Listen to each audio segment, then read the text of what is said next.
All right, well, hello everybody, and welcome to the It's in Queens podcast covering the first week in March. That's March 1st through 7th of the year 2018. As always, I am Rob Mackay from the Queens Tourism Council, which co-sponsors this podcast along with the Daily News. And the Daily News has some very fine representation today in the form of Chris Donovan to my left. Good afternoon, everybody. Chris, how are you? I'm great. How are you, Rob? Yeah, good. Back for what is this, number 7 or number 8? This is number 7 or Number number 8. Is your love of Queens as strong as it's ever been? Oh, I'm feeling it in my heart. I'm feeling it in my soul. Good.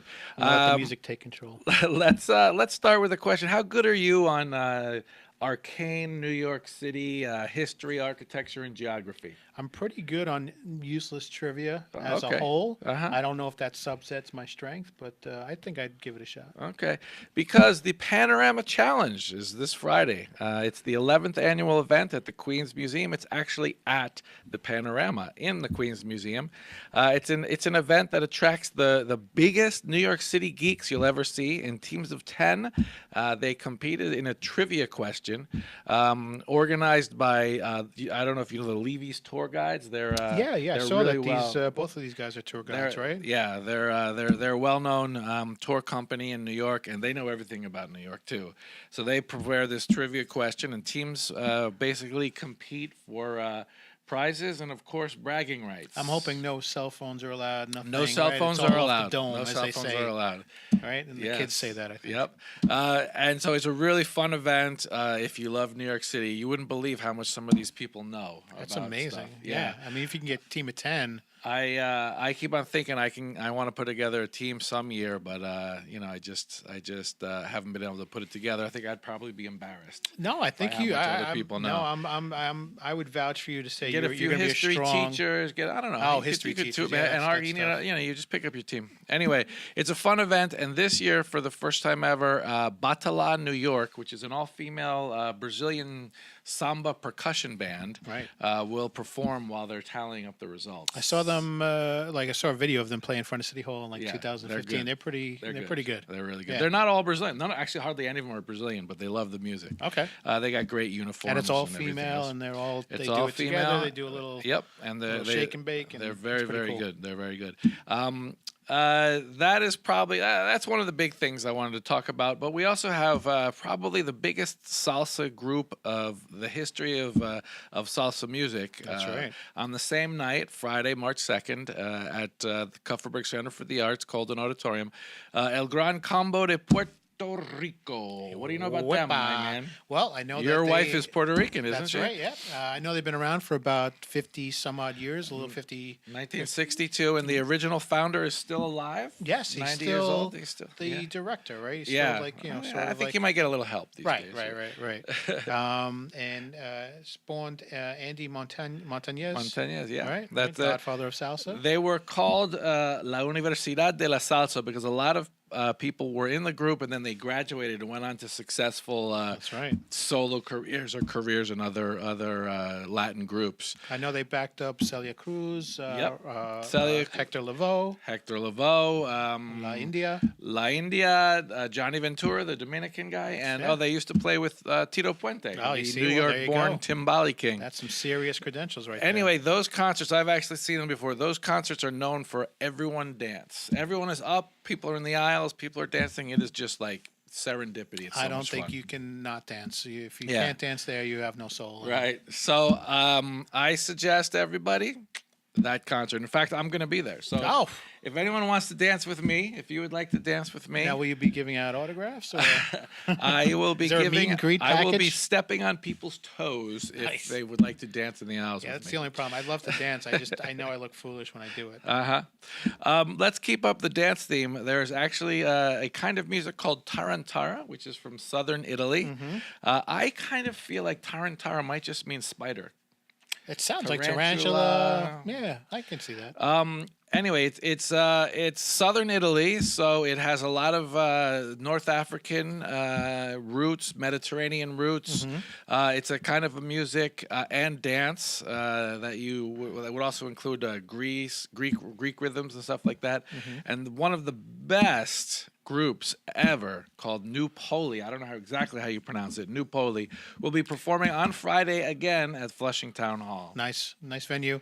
Newpoli as opposed to Napoli, I assume. That's where they Yeah, got that I think from. that's probably what. And I looked up a couple of videos of theirs, and it looks like they're sort of taking the old, slow, traditional Italian music and really speeding it up and sort of investing new energy into it and bringing it to the people. So what I think is interesting about it is that the concert starts at 8, but there's dance lessons for people at 7. So You see, I would get there early because I would need that. And you can learn how to dance, and then you can dance. I like it. The other thing is that one of the biggest dance company, I mean, not the biggest, but a very big and well-respected dance company called Rioult, which was named after a Frenchman who came to the U.S. Rioult Dance is moving to Queens from Manhattan. That's a big one. That's a big get. That's a big get for us. And they're going to build a facility sort of on just off Steinway Street in Astoria. It's going to have a theater for performance, and it's going to have all kinds of classrooms so they can actually teach dance. All right. And they will be on Saturday, March 3rd at Queen's Theater. In fact, they're giving 3 performances this weekend, all at Queen's Theater. 3rd, 4th, and 5th, right? Well, I have 2 of them are on March 3rd, and one of them is on March 4th. 3rd and, Yeah, 3rd and 4th. Gotcha. And they're gonna do one of them contains dances that were inspired by the paintings of Marc Chagall, a French surrealist painter. So it'll be kind of interesting. Modernist. Right? Oh, modernist? Is that what he is? Early What do modernist. I know? And his real name is Moshe, right? He was. He was Jewish. He was a Jewish. Yeah. Interesting. Yeah. So it'd be kind of interesting to see how they put a surrealist painter onto the stage. That is going to be different. Yeah, I think it's going to be kind of interesting. And Queen's Theater is again back up and running, no problem. And Queen's Theater, we of course love. Tell me what you know about the Onderdonk House. Well, let me tell you about the Onderdonk House. It settled a border dispute back in 1769 between Bushwick, Brooklyn, and Newtown, Queens. Oh, Newtown, which is now Ridgewood. All right. There's actually a rock there called Arbitration Rock, and one side of the rock is Queens, and the other side is Brooklyn. Isn't that right? That's right. It is the oldest Dutch house in Long Island. Is that correct? Right. We're on Long Island. It is technically on Long Island. It's an old Dutch farmhouse with those with all kinds of Mansford roofs or whatever they call them. Great place. We go there. There's a Halloween festival all the time, but they're doing candlelight tours this Saturday, March 3rd, starting at 6:00. I did it once about 3 years ago. You go down into the basement. Everything is like it was in the 1700s, and you go by candlelight. There's also mulled cider. Oh, yeah. You can't have a candlelight tour without some mulled cider. Can't have a candlelight tour without some old Dutch sweets. Oh, look at that. Like those cookies, ginger cookies and stuff. And a band called the Max Sings Band, which I believe is jazz fusion, will be playing at. Yeah, they did. I saw they did a little R&B. They did a little disco. Yeah, so they're a good band. It's fun if you like not just historic houses, but if you also like interior design and history. Yeah. I actually went with a woman who had grown up in an old house in Minnesota, in rural Minnesota, and she was fascinated to see a house like this in New York City. And it had something to do with Peter Stuyvesant had it first, right? I mean, oh, really? He bequeathed the land as far as that's what wow. I read. All right. Again, the stuff you learn on this show. look at that. Keeping along with that, there's the Maple Grove Cemetery, which is in Kew Gardens, has a concert. You would call it a historical place. Absolutely. They Queens love their is history the home there. of cemeteries. Yes, anyway, we have the we most. have more. Well, Geraldine Ferraro, I remember when she was Congresswoman, her district had more dead people than any other congressional district in the U.S. And they all voted for her. They all voted for her. Yes, twice, early and often. That's right. Anyway, at the Maple Grove Cemetery, the historic Maple Grove Cemetery, there is a concert by a piano player who is hearing impaired. That's interesting. He's going to play the concert, and then he's going to describe his life and how he's able to make music with hearing problems. And that's David Holtzman. That is David Holtzman. It sounds kind of cool, actually. And he's got a Queens connection. He studied at Queens College with Nadia Reisenberg. And Queens College, by the way, has a fantastic music program. Okay, yes, they do. You're right. They're really known for that. The same cemetery on the next day, Sunday the 4th, will have readings done by two different Queens-based writers. One of them is a nonfiction person named Kelly Jean Fitzsimmons, and the other one is a fiction writer named Vaughn Watson. They'll both be reading from their latest works. Nice. That's always kind of fun, wouldn't you say? Well, yeah, I think the Maple Grove Cemetery does a lot of good programming. You know, they really keep the arts alive. They have a cemeterian there who they actually have a couple thing where they get actors. They have a dinner and they have actors who are playing the parts of people who were buried in the cemetery. Come out that's and greet you interesting. in their dressed up In as their they traditional were. garb. They'll say hi. I died in 1863 and I was blah blah blah blah. It's kind of fun. That's kind kind of of cool. I like that. So, quickly, because we're running out of time, See It Big series. If you want to see movies on the big screen, classical movies, the Museum of the Moving Image has this weekend. They have Great Expectations, Black Narcissus, Thief of Baghdad, Rebecca, Place in the Sun, An American in Paris, The Bad and the Beautiful, and Quiet Man. Nice. I know nothing about any of those. Quiet Man is the John Wayne movie where he's over in John Ireland, and I forget his redheaded co-star. She was very famous. Ida Lupino? No. Oh, okay. Compost. What do you know about compost? I am part of the Queens Compost program in Flushing, where I live, and we throw out we have bought the the compostable bags. We put our food scraps in the compostable bags, and we bring them down. And Very they're good. picked up every Monday. We're hoping to save the environment one banana peel at a time. Very good. Well, I think you should go to Compost Mania at the Queens Botanical Garden. on Mania, you Saturday, say? March Tell me 3rd. about this mania. Compost Mania. You will watch decomposers under the microscope. You'll get some red wiggler worms. You'll mix potting soil, sow seeds, roll wildflower seed balls, and take home what you make. Oh, look at that. Workshops on composting.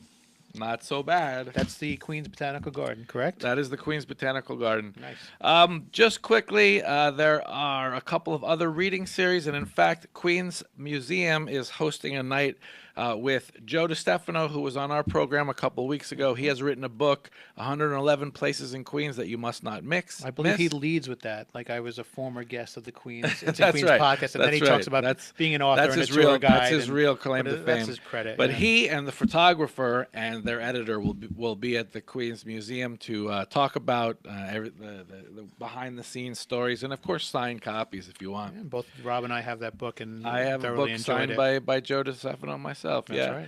right. And Flushing Town Hall has two things that I kind of like. Number one is an art makers group on March 7th. And that is anyone can come. You just show up and you make art with other people. You can any kind of art that you make. You can be a sculptor, you can be a painter, et cetera, et cetera. You work alongside with other people. It's a very supportive group. People talk, they chat, they network, they make art. Sounds like kind of fun. Every artist at first was an amateur. Ah, that's and that true. was Ralph Waldo Emerson. I'm just throwing things down today, Rob. Wow. I did a little research. And I have absolutely no artistic talent, which makes me a double amateur. You're just going to start as an amateur. Maybe start here. That's right. The other thing that they have is on Wednesday, the same day, March 7th, they have a jazz jam. It's a monthly program where jazz musicians just get together and play.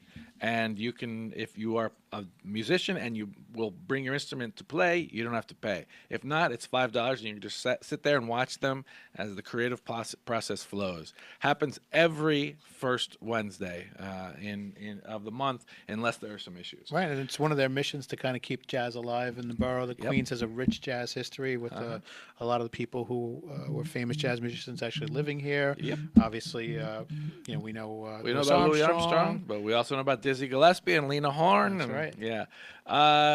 And what am I missing? Am I missing anything, or what, shall we? Can we talk about the Queens College reading with Valeria Luiselli? Okay, Queens College reading series. The Kupferberg Center of the Arts at Queens College has kicked off a series where they have famous writers who will be discussing their works live on stage.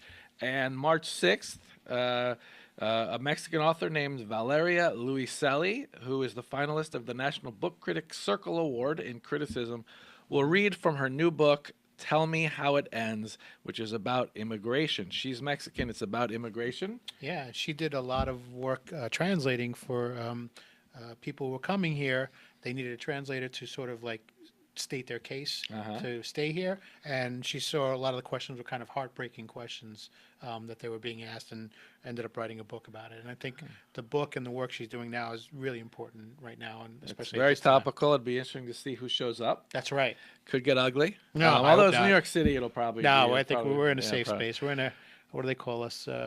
What kind of city are we? Oh, Sanctuary Sanctuary City. City. Yeah, There it'll you be a go. Yeah, Sanctuary City. Yeah. So please remember, www.itsinqueens.com is where you can get all of this information and more.